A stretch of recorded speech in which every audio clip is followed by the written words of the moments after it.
Dzień dobry Państwu. Dzisiaj jest z nami kolejny współautor pierwszego w Polsce raportu dotyczącego inwestowania w nieruchomości komercyjne dla inwestorów indywidualnych, Michał Gliński, wspólnik zarządzający, Kancelaria Wardyńskiej Wspólnicy, praktyka nieruchomości. Cześć Michał. Cześć Bartku, witam Państwa, dzień dobry Państwu. Michał, część prawna każdego procesu nieruchomości to w sumie takie serce transakcji, definiujące szanse, zagrożenia i ryzyka. Tak naprawdę prawnik jest z nieruchomością i z inwestorem przed nabyciem, w trakcie użytkowania i potem aż do momentu potencjalnego nabycia. To bardzo ważna rola, bardzo odpowiedzialna. Jak Ty definiujesz rolę prawnika jako doradcy inwestora? Dziękuję, że to powiedziałeś. Rzeczywiście cieszymy się, że możemy wspierać klientów w ich planach inwestycyjnych w nabywaniu nieruchomości. Rzeczywiście prawnik to trochę jest postrzegany jak lekarz, jakby człowiek do niego przychodzi tylko wtedy, kiedy musi, ale warto, jak to się mówi, zapobiegać, bardziej zapobiegać niż leczyć. Więc my jako prawnicy tak postrzegamy swoją rolę jako osoby, która jest osobą takim zaufanym doradcą, takim consigliere, który ma stworzyć klientowi komfort tego, że wie co nabywa, że transakcja jest możliwa do wykonania, ważna, skuteczna, bezpieczna i że jesteśmy w stanie odpowiedzieć na pytanie, czy są jakieś ryzyka, jeżeli tak, czy warto je zaakceptować, czy można je wykluczyć, ograniczyć i jak to się przekłada ewentualnie na strukturę transakcyjną. Także reasumując, jesteśmy od tego, żeby zdjąć z klienta ciężar myślenia o tym, co kupuje, czy jest bezpieczny od strony prawnej i co go czeka, tak naprawdę kiedy ubierze się w garnitur właściciela nieruchomości. Powiedziałeś bardzo ciekawe porównanie, że to prawnik jest jak lekarz, czyli też dokładnie każdy ma swoją specjalizację. W tej części nieruchomościowej, jak wygląda ten proces nieruchomościowy? Jakie są takie poszczególne etapy tego procesu due diligence prawnego przy nabywaniu nieruchomości? Tak, można powiedzieć, że przez te ostatnie 20-30 lat ukształtowały się już takie dobre praktyki, praktyki związane z analizą, strukturyzowaniem transakcji, nabywaniem nieruchomości. Przede wszystkim to, co my rekomendujemy na samym początku, to jest sporządzenie listu intencyjnego i podpisanie go ze sprzedawcą, a to po to, żeby uniknąć wątpliwości co do tego, czy strony w ogóle są w zgodzie co do tego, co jest nabywane i na jakich podstawowych warunkach, tak? Czyli jaka nieruchomość, gdzie położona, za jaką cenę, jak ta cena jest płatna, czy jednorazowo, czy bezpośrednio, czy w ratach, a także, żeby dać sobie pewne prawo wyłączności, żeby uniknąć sytuacji, w której sprzedawca oferuje nieruchomość również innym osobom i tak naprawdę kupujący niepotrzebnie angażuje siły i środki, a także żeby zabezpieczyć poufność. Także pierwszym krokiem, który my rekomendujemy, to jest sporządzenie listu intencyjnego. Drugim krokiem takim kluczowym to jest sporządzenie, przeprowadzenie analizy prawnej, ale nie tylko prawnej, tak? Tu jest potrzebna też pomoc doradcy technicznego, podatkowego, też doradców środowiskowych. No i po audycie, jeżeli ten audyt ma pozytywne wyniki, to przystępujemy do sporządzenia dokumentacji transakcyjnej, która może mieć postać jednego etapu, a może mieć postać 2 czy 3 etapów, w zależności od tego, czy są jakieś ryzyka, czy są jakieś warunki, które muszą być spełnione, czy to warunki określone przez strony, czy to warunki wynikające z prawa. Także generalnie rzecz ujmując, trzy kroki. List intencyjny, analiza, dokumentacja transakcyjna. Czyli te wszystkie elementy tak naprawdę wpływają na ten i dynamikę, i harmonogram, i bezpieczeństwo. Natomiast inwestorzy indywidualni bardzo często to są ludzie prowadzący działalność operacyjną zupełnie inną, kompletnie niezwiązaną z nieruchomościami. To tak naprawdę w 90% przypadków z naszej perspektywy to jest tak, że to wygląda, prowadzę swój biznes operacyjny, produkuję coś, robię jakieś usługi, jestem inwestorem giełdowym czy jakimś innym, a nieruchomościami dywersyfikuję się. Wtedy tak naprawdę często zadają takie pytanie, jak tą nieruchomość powinienem nabyć? Czy nabyć to do swojej spółki operacyjnej, na przykład handlującej farbami, bo już tam mam relację z bankiem, bo tam mogę sobie to po prostu w prosty sposób sfinansować, czy jednak powinienem nabyć to do osobnego tworu formalno-prawnego. Jak to wygląda z Twojej perspektywy? Tak, z naszej perspektywy, z naszego doświadczenia, taką dobrą praktyką jest jednak posługiwanie się oddzielnym wehikułem prawnym. Tak? Najczęściej nasi klienci, dywersyfikując działalność, czy wychodząc z pewnych biznesów, robiąc tak zwany exit z działalności, którą się zajmowali przez wiele lat, zakładają odrębny wehikuł prawny. Najczęściej jest to spółka kapitałowa, spółka z o.o. albo spółka akcyjna, za pomocą której rzeczywiście przymierzają się do nabycia nieruchomości, czy nabycia nieruchomości i zrealizowania jakiegoś przedsięwzięcia. Jest to oczywiście najbardziej optymalny scenariusz, no, tak moglibyśmy powiedzieć, że najbardziej optymalny, tak jak pokazuje nasze doświadczenie życiowe, dlatego że pozwala jakby oddzielić ten projekt inwestycyjny, oddzielić się od ryzyka związanego z tego typu przedsięwzięciem, bo te ryzyka gdzieś tam zawsze istnieją. I to ryzyko w przypadku spółki z o.o., spółek kapitałowych, ogranicza się tak naprawdę do wyłożenia kapitału i tym kapitałem się ryzykuje. Także reasumując, tak, jakby to, do czego namawiamy, to do optymalizacji struktury korporacyjnej, czyli założenia spółki czy kupna spółki, za pomocą której inwestor będzie mógł nabyć grunt, tak, i przeprowadzić inwestycje w nieruchomości. Z takiej perspektywy często spotykamy się z sytuacją, że sprzedający bądź kupujący dyskutują na temat tego, jak nabyć, jak przenieść tytuł prawny do nieruchomości, czy w ogóle to zorganizować taką transakcję. Wtedy pojawia się pytanie, asset deal czy share deal? Z Twojej perspektywy? Z naszej perspektywy najczęściej nasi klienci i na rynku wybiera się nabycie nieruchomości bezpośrednio, czyli tak zwany asset deal.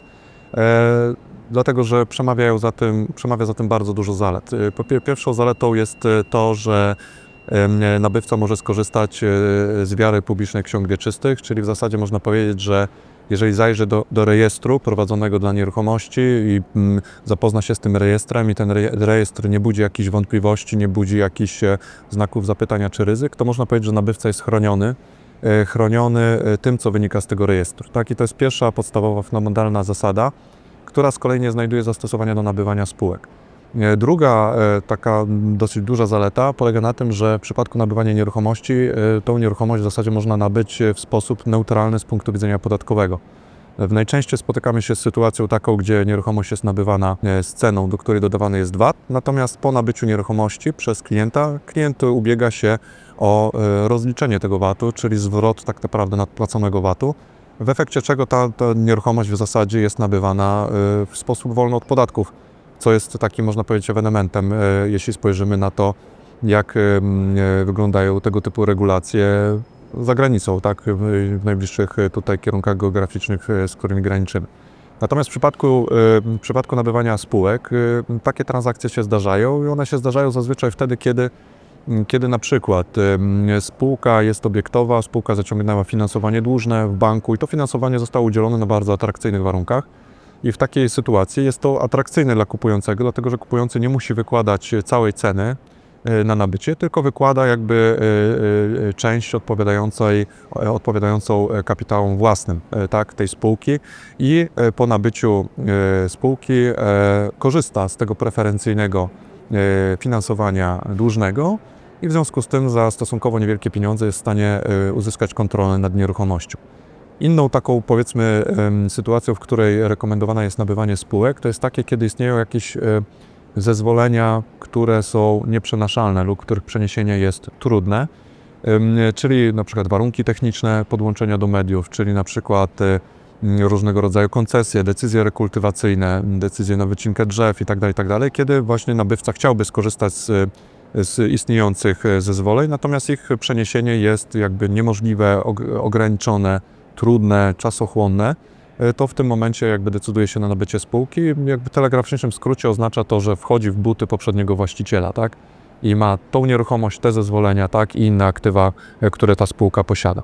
Czy można powiedzieć, że tak naprawdę nabywanie nieruchomości komercyjnej, czyli taką, której stanowi główną wartość, na przykład potencjał inwestycyjny, na przykład budowa, nie wiem, osiedla bądź jakiegoś centrum handlowego czy logistycznego, to wtedy bardziej transakcja typu i nie ma finansowania jeszcze, to powiedziałeś, to bardziej transakcja asset deal, a wtedy, kiedy transakcja bardziej na nieruchomości operacyjnej, na przykład takiej, która ma, nie wiem, właśnie koncesje wydobywcze, górnicze, to wtedy to bardziej share deal, można tak powiedzieć? Tak, zdecydowanie tak. To znaczy my się spotykamy z taką sytuacją, kiedy na przykład nabywane są huty szkła, huty stali w Polsce, no to oczywiście to jest transakcja typu share deal, ewentualnie jest to nabycie przedsiębiorstwa lub zorganizowanej części przedsiębiorstwa, tak?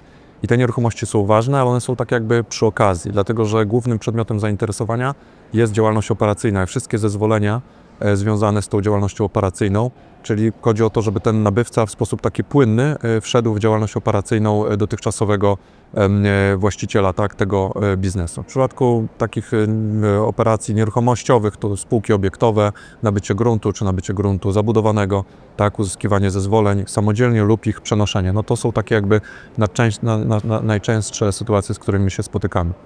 Jak rozumiem, to bardziej wtedy, kiedy to są te właśnie operacyjne nabycia. I wracamy do takiego punktu. Inwestor chce się dywersyfikować, jest zainteresowany, mówisz bardziej to transakcja, wtedy jest asset deal. To jakie najczęstsze z Twojego doświadczenia, czy z transakcji, które realizujecie, prowadzicie, jakie najczęstsze ryzyka minimalizują czy bagatelizują inwestorzy? Bo na przykład, nie wiem, trzeba dokonać szybkiej transakcji, nie ma czasu na sprawdzanie, a potem po transakcji okazuje się, że piękna działka, tylko niezabudowywalna.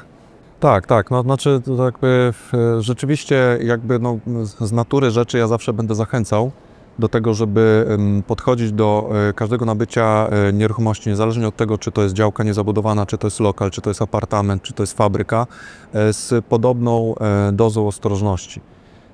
No niestety spotykamy się, że klienci jakby nabywają te nieruchomości albo mówią, że proszę zbadać mi tylko ograniczony zakres dotyczący tej nieruchomości, a później niestety to się mści po transakcji nabycia i no niewiele można już z tym zrobić, tak? Niewiele nie jesteśmy w stanie z tym zrobić.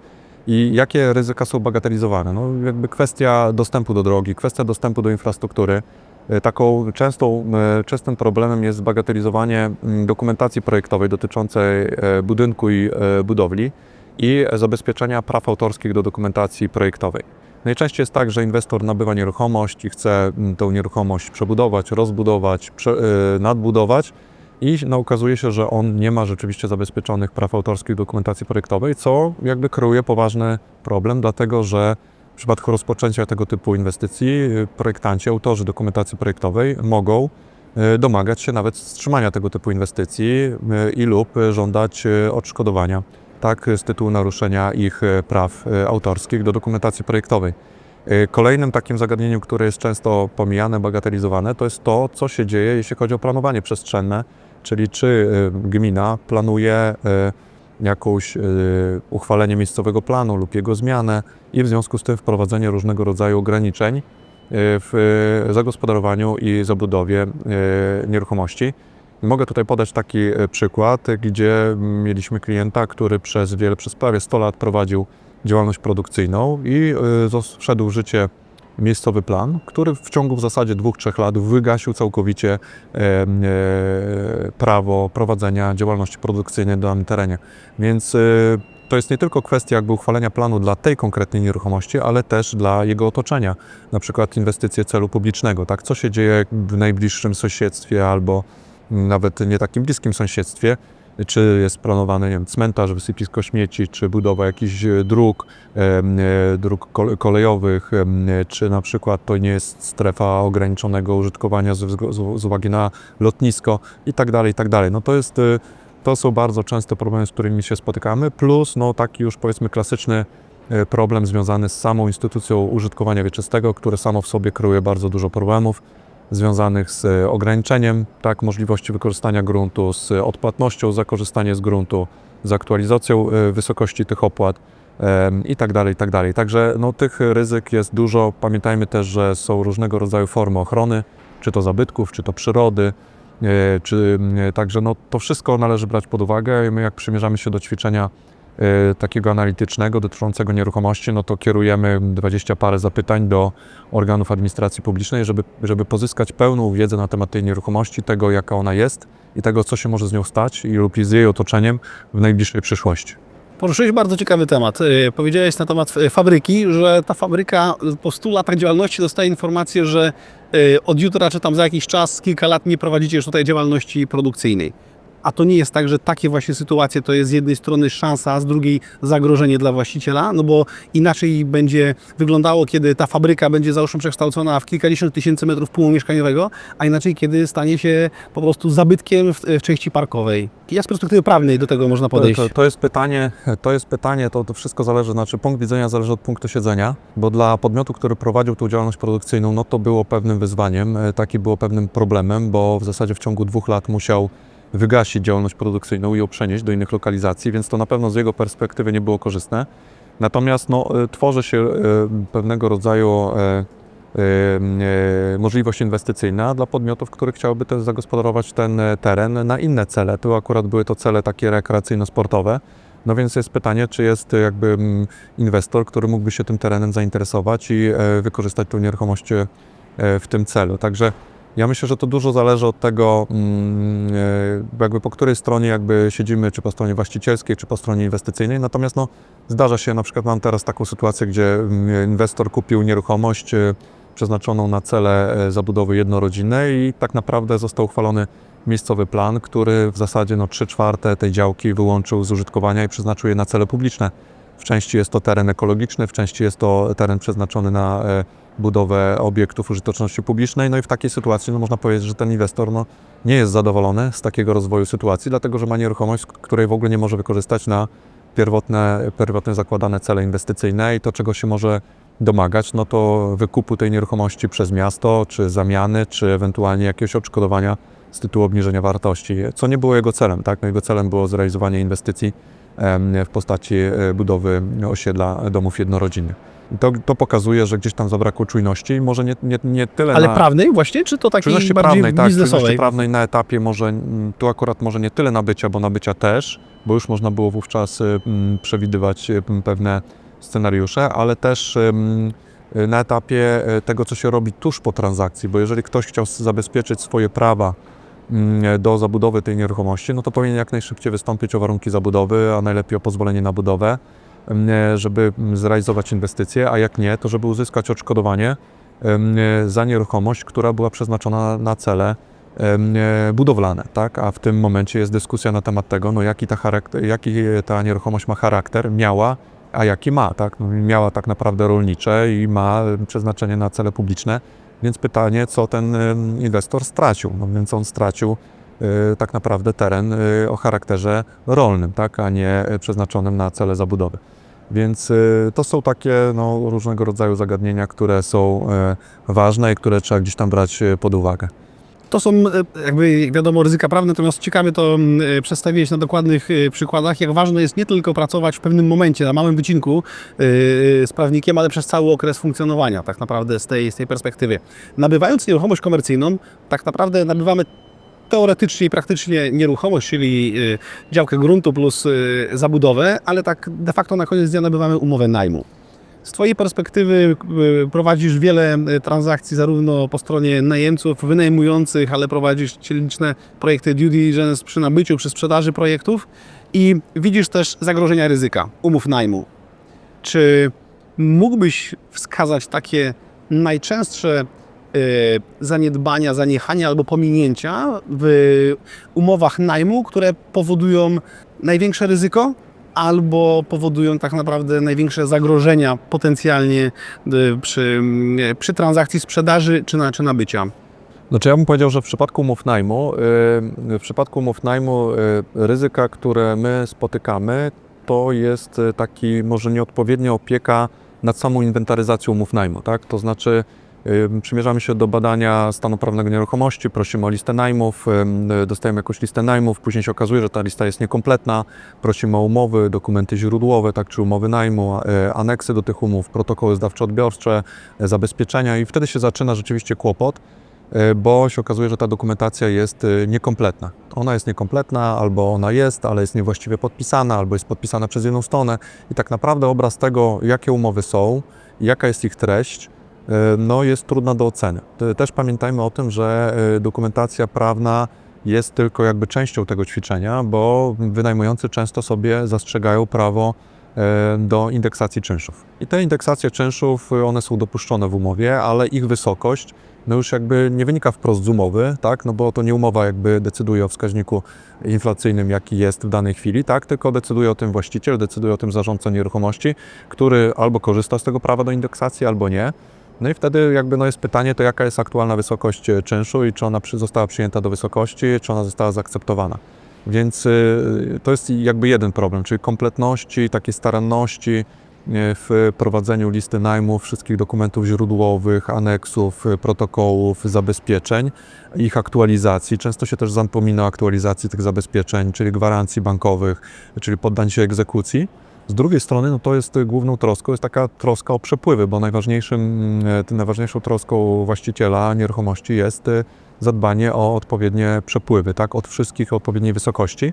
No i wiemy, że często jest tak, że tymi najemcami to są spółki jakieś celowe, spółki to są takie startupy, więc to jest pytanie oczywiście o to, na ile taki podmiot jest w stanie prawidłowo wykonać umowę, czyli płaci przede wszystkim czynsz, opłaty eksploatacyjne, opłaty za media, na ile dysponuje jakimś odpowiednim zabezpieczeniem w postaci gwarancji na przykład spółki matki albo gwarancji bankowej o odpowiedniej wysokości, odpowiednim czasie jej obowiązywania i tak dalej, i tak dalej. Także tutaj na pewno uczulamy nabywców, aby właśnie analizując stan prawny, też właśnie sprawdzali jakby wiarygodność tych najemców, tak? Bo to, że taki najemca istnieje, on zapłaci 1 czy 2 czynsze, to jest jeszcze mało. To jest pytanie, jakby na ile on jest w stanie jakby wykonać tę umowę w całości albo w znaczącej części, a jeżeli nie on, czy te zabezpieczenia, które zostały udzielone, będą wystarczające do tego, żeby zaspokoić interes właściciela przynajmniej w jakimś minimalnym zakresie.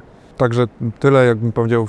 Oczywiście to są umowy gdzieś tam dotyczące budynków, które funkcjonują. Te umowy w przypadku projektów typu Greenfield, tak zwanych BTS-ów, tak, no to one są dużo bardziej skomplikowane, z większą uwagą trzeba im się przyglądać, no bo one, że tak powiem, są na wczesnym etapie realizacji. Tam często budynków nie ma, one dopiero powstają, więc trzeba też weryfikować, jakby na ile ta faza projektowa, faza wykonawcza została dobrze zaprojektowana, na ile jest wykonywana, jaki jest stan zaawansowania, czy ten stan zaawansowania jest w stanie wolnym od wad, czy ten termin realizacji jest możliwy do spełnienia, tak? No i czy najemca, że tak powiem, przejmie klucze, zapłaci pierwszy czynsz i wszystkie kolejne, więc tamta ścieżka jest dużo dłuższa, dużo bardziej skomplikowana, więc tam na pewno te umowy należy analizować z większą uwagą. Inwestorzy indywidualni przez ostatnie 18 miesięcy słyszą bardzo dobre hasło Fundacja Rodzinna jako element zbawienia naszej przyszłości, naszych dzieci, wnuków i kolejnych pokoleń. Natomiast jednocześnie słyszą regularnie opcje pod tytułem tu zmienimy, tam poprawimy, tu udoskonalimy od rządzących i od ustawodawców. Z perspektywy prawnej, w 2 zdaniach to wygląda z Twojej perspektywy jak? Mamy fundacje rodzinne typu Luksemburg czy Liechtenstein, które są niezmieniane od setek lat i u nas 2-3-letnie twory prawne w takiej czy innej formie modyfikowane dość regularnie i z kolejnymi obietnicami rządzących o udoskonalanie tych wehikułów. Jak Ty postrzegasz, czy Fundacja Rodzinna według Ciebie to dobry mechanizm prawno-podatkowy, który pozwala myśleć o rozwoju tego tworu, czy raczej uważasz, że są inne, bardziej doskonałe metody? Znaczy ja bym powiedział, że najlepsze rozwiązania są proste i te, które są znane. Lepsze jest zło znane niż nieznane. Nie nazywam fundacji czymś złym, natomiast one sobie jakby w tej chwili jeszcze tak nie torują takiej jasnej drogi do tego, żeby za ich pomocą realizować przedsięwzięcia nieruchomościowe. To znaczy raczej postrzegam fundacje jako wehikuły, które służą do akumulacji majątku, w tym nieruchomości, jako środków trwałych w takim długim horyzoncie. To znaczy kiedy inwestor wie, że nie wiem, ma jakieś apartamenty, ma jakąś rezydencję, tak, ma jakąś nieruchomość, którą chce trzymać długoterminowo, no to wtedy rzeczywiście wydaje się takim naturalnym rozwiązaniem, aby te aktywa były skumulowane w jednym ręku i takim wehikułem, który może na to pozwolić, jest fundacja rodzinna. Natomiast do takiej działalności, powiedzmy, w krótkim horyzoncie, w średnim horyzoncie inwestycyjnym, to wydaje mi się, że najlepsze są sprawdzone rozwiązania, czyli właśnie spółki kapitałowe, czyli głównie spółki z ograniczoną odpowiedzialnością. Był taki moment, że bardzo popularne były spółki komandytowe czy spółki komandytowo-akcyjne. W przypadku działalności gospodarczej, no to widzieliśmy próby ograniczenia ryzyk poprzez zawiązywanie różnego rodzaju umów majątkowych małżeńskich, czyli zawierania tak zwanych intercyz, żeby oddzielić rzeczywiście majątek prywatny od przedsięwzięć inwestycyjnych. Także reasumując, w krótkim, średnim horyzoncie bym raczej rekomendował stosowanie spółek, bo one są znane, wiemy czym one są, gdzie one są zarejestrowane, jak one działają, kto je reprezentuje, jak można je prześwietlić. Natomiast fundacje raczej bym postrzegał jako takie wehikuły, które służą do akumulowania i trzymania majątku długoterminowego i sukcesji tego majątku na kolejne pokolenia założyciela.